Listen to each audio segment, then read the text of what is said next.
আমরা বিপদে পড়লে কত পুলিশের কাছে যাই, কত নেতা সাহেবের কাছে যাই, কত আদালতে যাই, কিন্তু আল্লাহ বললেন নামাজের দুইটা সেজদার মাঝখানে একটা দোয়া আছে। এই দোয়াটা যদি পড়ো রে বান্দা, সমস্ত বিপদ থেকে আমি আল্লাহ রক্ষা করব। কিন্তু আমরা সময় পাই না। ইমাম সাহেব এত জোরে সেজদা দেয় আর উঠায়, দোয়াটা যে পড়বো এর তো সুযোগ নেই। টাঙ্গাইলে এক মসজিদে নামাজ পড়তে গেলাম। মসজিদটা ছিল বাজার কেন্দ্রিক মসজিদ। এত দ্রুত নামাজ পড়ালেন তিনি, আমি দোয়া পড়বো না কি পড়বো নিজে বেদিশা হয়ে গেছি। পরবর্তীতে আবার নিজে নামাজ পড়ছি একা। এরপরে গাড়িতে ওঠার আগেই হুজুরের সাথে একটু দেখা করে কথা বিনিময় করলাম। হুজুর বলছে যে চতুর্দিকে দোকানপাট খোলা, এই জন্য দ্রুত নামাজ পড়িয়ে দিই। আমি বললাম মদিনা শরীফে, মদিনাতে লক্ষ লক্ষ কোটি কোটি টাকার দোকানগুলো খোলা রাখে, নামাজে চলে যায়, আর নামাজ তাদের দোকানগুলোকে পাহারা দেয়। এতটুকু ঈমান যদি না থাকে তাহলে তো নামাজও দরবারে কবুল হবে না। আপনি যখন দোকান ফেলে মসজিদের দিকে রওনা দেবেন, অবশ্যই নামাজ আপনার দোকানটাকে পাহারা দেবে। এই জন্যে নামাজের ভিতরে বেশি তাড়াহুড়া নাই। সেজদা একটা দিবেন, দিয়ে ওঠার পরে দোয়া পড়বেন, আল্লাহুম্মা গফিরলি ওয়ারহামনি ওয়াহদিনি ওয়াআফিনি ওয়ারযুকনি। দোয়া হলো 5টা। প্রথম নম্বর দোয়া, আল্লাহুম্মা গফিরলি, ও আল্লাহ তুমি আমারে মাফ করে দাও। কত বড় একটা দোয়া করলেন। সারা দিনের ভিতরে 5 ওয়াক্ত নামাজে যতবার আপনি সেজদা দিচ্ছেন, মাঝখানে দোয়া, আল্লাহুম্মা গফিরলি, ও আল্লাহ তুমি আমারে মাফ করে দাও। ও আল্লাহ তুমি আমারে মাফ করে দাও। আমার জিনার গুনাহ আছে, আমার চুরির গুনাহ আছে, মিথ্যা কথার গুনাহ আমার লাইফে আছে। ও আল্লাহ কত আছে বাসে গুনাহগুলো আছে, আল্লাহুম্মা গফিরলি, তুমি মাফ করে দাও।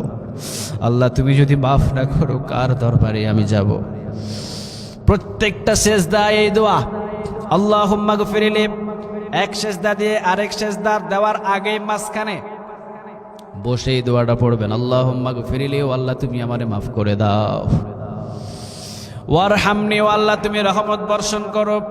তোমার রহমত ছাড়া পৃথিবীতে একটা গাছের পাতাও নাড়াচাড়া করে না। তোমার রহমত ছাড়া এই হাত দিয়ে ভাত তুলে মুখে দিতে পারবো না। এই হাতটাও হয়তো আমার কথা শুনে না, এই হাতটাও তোমার কথা শুনে তোমার রহমতে। ও আল্লাহ পা দিয়ে চোখ দিয়ে যা কিছু দেখি তোমার রহমত ছাড়া এটা দেখা সম্ভব নয়। ওয়ারহামনি, রহমত বর্ষণ করো। আল্লাহ তুমি যদি রহমত না দাও তাহলে দুনিয়াতে শান্তিপূর্ণ জীবন গড়া আমাদের পক্ষে সম্ভব নয়। ওয়াহদিনি, ও আল্লাহ তুমি আমারে হেদায়েত দাও। কত বড় দোয়া, কত দামি দোয়া। ও আল্লাহ হেদায়েত দাও। তুমি যদি হেদায়েত না দাও আমি বিগড়ে যাব, আমি হয়তো গুনাহের কাজে লিপ্ত হয়ে যাব। আর তুমি যদি হেদায়েত দাও, তোমার হেদায়েতের হয়তোবা নূরে আল্লাহ সমস্ত পাপ কাজ থেকে আমি বেঁচে থাকতে পারবো। তুমি যদি হেদায়েত না দাও আল্লাহ, তোমার জান্নাতে যাওয়া আমার পক্ষে সহজ নয়। ওয়াফিনি, ও আল্লাহ তুমি আমারে নিরাপত্তা দাও। নিরাপত্তা তো পৃথিবীর কেউ দিতে পারে না, নিরাপত্তা শুধু আল্লাহ দিতে পারে। আমাদের দেশের ভিতরে নিরাপত্তা বাহিনী আছে, কিন্তু আল্লাহ যদি নিরাপত্তা দেয় তাহলে ওই নিরাপত্তা বাহিনীও কিছু করতে পারে না। এই জন্যে ওয়াফিনি, ও আল্লাহ তুমি আমারে নিরাপত্তা দাও। নিরাপত্তা কারো কাছে চাইবেন না। আপনি বিপদে পড়েছেন বন জঙ্গলে অথবা যে কোনো রাস্তায়, যে কোনো জায়গায়, 2 রাকাত নামাজের ভিতরে যদি এই দোয়াগুলো পড়া শুরু করেন, আল্লাহ রাব্বুল আলামিন অবশ্যই নিরাপত্তার ব্যবস্থা করে দেবে। ওয়াহদিনি, ও আল্লাহ হেদায়েত দাও। ওয়াফিনি, ও আল্লাহ তুমি দয়ার মায়া করে নিরাপত্তা দাও। শেষ যে দোয়া পড়বেন, ওয়ারযুকনি, ও আল্লাহ তুমি আমারে রিজিক দান করো।